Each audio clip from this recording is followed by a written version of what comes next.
আসসালামু আলাইকুম সবাইকে। আপনারা সবাই কেমন আছেন? আলহামদুলিল্লাহ, আল্লাহর রহমতে আমি ভালো আছি। তো আজকে নতুন আরেকটি ভিডিও নিয়ে আমি আপনাদের মাঝে চলে আসলাম।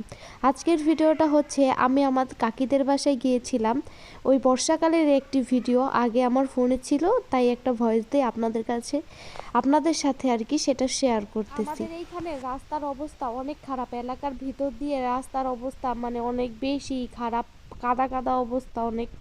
তাই মানে আমাদের সামন দিক দিয়ে মানে এলাকার সামন দিক দিয়ে রাস্তাগুলো অনেক সুন্দর, কিন্তু একটু ভিতরে গেলে রাস্তাগুলোর অবস্থা অনেক খারাপ।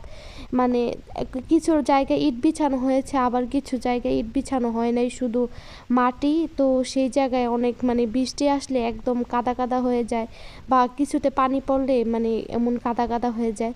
তো বাসায় এসে আমরা মানে যে আমার কাকিদের বাসায় আসছিলাম সেইখানে এসে আর একটুও দেরি করি নাই, সাথে সাথে চলে আসছি মানে নৌকা দিয়ে যাব বলে। তো দেখুন বোরকা টরকা খুলে আমরা সাথে সাথে নৌকায় উঠে পড়লাম। তো আপনাদের একটা অনেক মজার বিষয় দেখাই। মজার বিষয় কি মানে মানুষ পশু পাখির জন্য কান্না করবে না কেন? যে জিনিস মানুষ পালে মানে পালার যে একটা জ্বালা আছে, বাংলা আমাদের ভাষায় আর কি, যে পালার জ্বালা আছে, তো এটা কেন হয় সেটাই আমি আপনাদেরকে দেখাবো। তো আমরা তো এখানে চলেই আসলাম, কিন্তু আমার কাকিরা একটা বিড়াল পালে।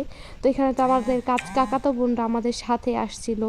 তো ওই বিড়ালটা ওইখানে দাঁড়ায় আছে, মানে আমাদের সাথে যাওয়ার জন্য কেমন যে ছটফট করতেছিল, দেখেন ওইখান থেকে এইখানে চলে আসছে যে আমাদের সাথে যাবে। আর এমন ডাকাডাকি করতেছিল, দেখে এত বেশি মায়া লাগতেছিল। তো বিড়াল তো এখানে আমরা একটা বাচ্চা নিয়ে গিয়েছিলাম, তো বিড়াল যদি খামচি মারে এই জন্য আর কি বিড়ালটাকে নেওয়া হয়নি, নয়তো বিড়ালটাকে নিয়েই যেতাম। মানে যেমন করেছে অনেক বেশি খারাপ লাগছে ভাই। আমরা তো নৌকার মধ্যে উঠেই গিয়েছিলাম, যাই হোক নৌকার উপরে ওঠার পরে আরেক কাহিনী শুরু হয়েছে। বিড়ালের মায়া ত্যাগ করে মনে করেন নৌকা দিয়ে যাচ্ছিলাম, তারপরে দেখি আরেক কাহিনী। কি যে পরিমাণে বৃষ্টি নামছিল, মানে ঘুরি ঘুরি বৃষ্টি, মানে ঘুরি ঘুরি বৃষ্টি হলে কি হবে, কিন্তু আমরা তো ভিজেই যাচ্ছিলাম। আর এই দিকে নৌকার কাহিনী দেখুন, নৌকা দিয়ে কিভাবে পানি উঠতেছে। আরে এমন পানি উঠতেছিল মনে করেন নৌকার পানি মানে হেঁচেও মানুষ কুল পাইতেছিল না, আর দুই তিনজনে মিল্লা মিল্লা হেঁচতেছিলাম। তারপরও পানি আর পানি দিয়ে পুরো ভরে যাচ্ছিল, কারণ আমরা অনেকজন মানুষ উঠেছিলাম। তো কোনো মানে নৌকার অনেক দিক দিয়ে ভাঙা ছিল, যে এক জায়গায় যাইয়া বসবো আর ওদিক দিয়ে উঠবে না পানি, এমন কোনো সিস্টেম আসছিল না। খালি পানি উঠতেছিল আর পানি উঠতেছিল। তো যাই হোক সেই নৌকা দিয়ে গেলাম, কি আর করার। তো যাইয়া এই যে ভালোবাসার পাতা, এটাকে আমি ভালোবাসার পাতা বলি, এই পাতাটা আমার অনেক ভাল লাগে। এটা উপরে উঠাইলে এমন কেন হয়ে যায় সেটাই বুঝি না, পানির মধ্যে কি সুন্দর এমন লাভ হয়ে থাকে, কি ভাল লাগে। মানে মাঝে একটা করে শাপলা ওঠে, শাপলা ফুল, তার মাঝখানে এমন লাভ পাতা, অনেক বেশি ভাল লাগে এটা আমার। তো আজকের ভিডিওটা আমার এই পর্যন্তই।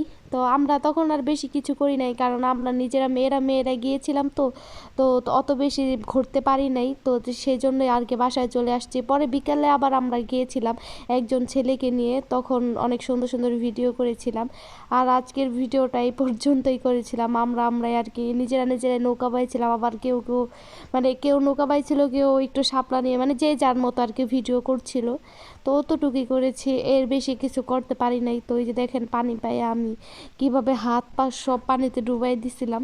ওই যে নৌকা বাইতেছে আর হাতটা দিছি, দেখছে হাতের উপর দিয়ে পানি এভাবে যাইতেছে, অনেক ভাল লাগে এটা আমার ছোটবেলা থেকে অনেক ভাল লাগে। নৌকায় উঠলে আমি সবসময় পা এভাবে দিয়ে রাখতাম, যে পায়ের উপর দিয়ে এভাবে যেভাবে পানি যায়, এটা আমার অনেক ভাল লাগে।